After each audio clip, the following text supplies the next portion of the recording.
વિસનગરના લાલ દરવાજા વિસ્તારમાં નીકળેલી રથયાત્રાએ માત્ર ભક્તિનો જ નહીં પરંતુ માનવતા અને સંવેદનાનો એક નવો ઇતિહાસ રચ્યો છે.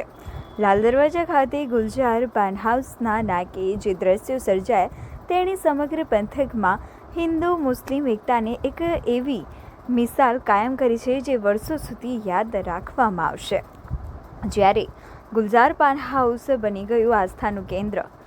રથયાત્રા જ્યારે લાલ દરવાજા વિસ્તારમાંથી પસાર થઈ ત્યારે પરંપરાગત રીતે રથનું સ્વાગત કરવા માટે હિન્દુ ભક્તો સાથે મુસ્લિમ સમાજના લોકો પણ ખડે પગે જોવા મળ્યા હતા. ગુલજાર પાન હાઉસના નાકે મુસ્લિમ બિરદારોએ રથયાત્રાનું ફૂલોથી સ્વાગત કર્યું હતું. આ કોઈ સામાન્ય સ્વાગત નહોતું પણ એકબીજાના તહેવારોને પોતાના ગણીને ઉજવવાની ભાવના હતી.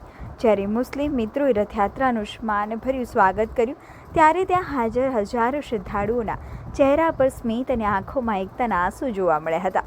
સેવા અને એકતાનો સંગમ. એક તરફ મુસ્લિમ બિરદારો દ્વારા પ્રેમ અને સ્નેહની વર્ષા કરવામાં આવી રહી હતી તો બીજી તરફ મુસ્લિમ ફકીર દિવાન સમાજ મહિલા અમીનાબાનો તરફથી મિનરલ પાણીની બોટલો વિતરણ કરવામાં આવી અને વોર્ડ નંબર 3ના ઉમંગભાઈ રબારી દ્વારા છાશ વિતરણ કરીને માનવતાનું ઉત્તમ ઉદાહરણ પૂરું પાડવામાં આવ્યું હતું.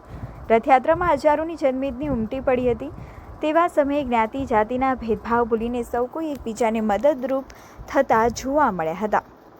વિસનગરના લાલ દરવાજા વિસ્તારના લોકોએ આપેલું આ ઉદાહરણ ઘણું મહત્વનું છે અને અહીં કોઈ હિન્દુ કે કોઈ મુસ્લિમ નહીં પરંતુ માત્ર માણસ તરીકે એકબીજાના ઉત્સવમાં સામેલ થયા હતા. ગુલજાર પાન હાઉસના નાકે થયેલું સ્વાગત એ વાતની સાબિતી છે કે ભારતની સાચી શક્તિ તેની વિવિધતામાં એકતામાં જ રહેલી છે.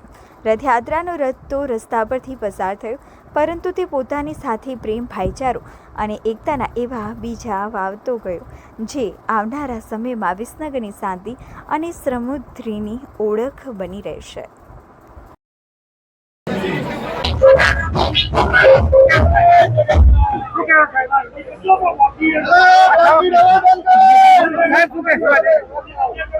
આષાઢી બીજના પવિત્ર દિવસે સમગ્ર ભારત વર્ષની અંદર ભગવાન જગન્નાથજીની રથયાત્રા જે તે નગરમાં દિનચર્યાએ નીકળે છે ને પરંપરાગત ઐતિહાસિક આપણી જે વાત છે, ભગવાન શ્રી કૃષ્ણ, બેન સુભદ્રા અને ભાઈ બલરામ નગરચર્યાએ નીકળતા હોય એટલે આ એક કેવળ યાત્રા નથી પરંતુ આ શાંતિ, સૌહાર્દ, એકતા અને સંસ્કૃતિનું આવા આપણું મિશ્રણ છે. અને એ નિમિત્તે 46મી આ નગર યાત્રા ભગવાન જગન્નાથજીની નીકળી રહી છે.